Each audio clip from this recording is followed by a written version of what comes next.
She's one of the most famous and richest sports stars in the world. But tonight, Maria Sharapova faces an uncertain future after an admission that sent shockwaves through tennis. When the Russian called a press conference today, the talk was of retirement. Instead, an announcement that no one saw coming. A few days ago, I received a letter from the ITF that I had failed a drug test at the Australian Open.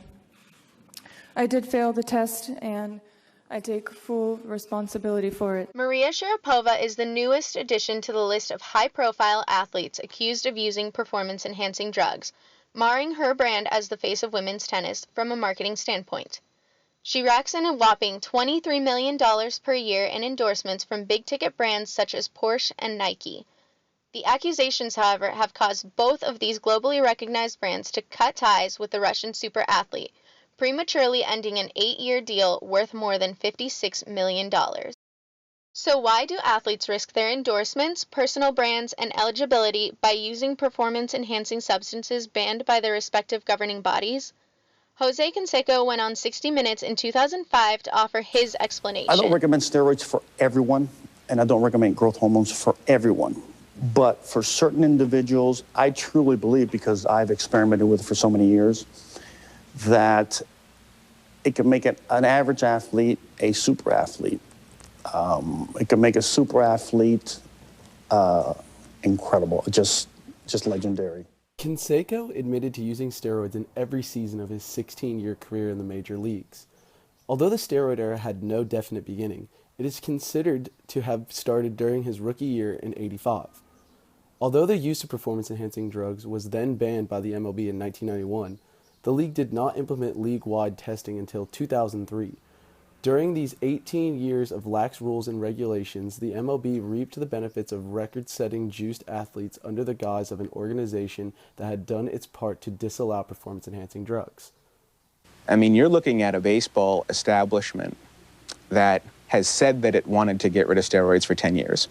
Yet, I don't recall baseball ever doing a public service announcement saying, to kids, hey, kids, don't do this. This is bad for you. Yeah. I don't recall baseball ever doing an independent investigation. They haven't spent a penny, at least to my knowledge, to go out and investigate and find out just what's going on. Although the MLB technically banned steroid use in 1991 and began testing for steroids in 2003, Congress still saw performance-enhancing drugs as a problem that the league was ineffectively working to curb by 2005. For the hearing, Congress subpoenaed Canseco, A-Rod, Rafael Palmeiro, Mark McGwire, and Sammy Sosa. Curt Schilling was also invited because of his opposition to the use of PEDs. The panel's main concern was that these players were affecting the nation's youth who looked to professional athletes as role models and felt the pressure to use steroids because of this.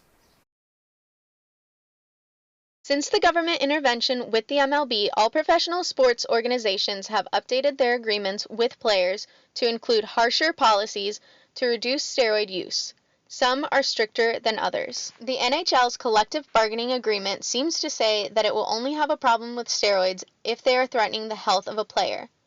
Meanwhile, the MLB has cracked down on players who test positive, even if they are barely over the threshold. This might be because steroids benefits athletes in some sports more than others. In hockey, for example, having a higher center of gravity is less advantageous, as having the ability to skate or stay on their feet is more important to athletes than having more upper body strength as needed to hit home runs in baseball. Throughout the steroid era, many of the league's top athletes knowingly used banned substances to achieve great success.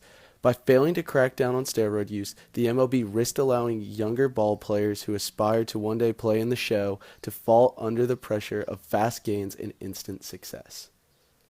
So, in conclusion, the reason athletes risk their brands, endorsements, and eligibility is because of the pressure to get to the top of their sports to claim the bigger prizes in the form of better contracts and more elite endorsement deals.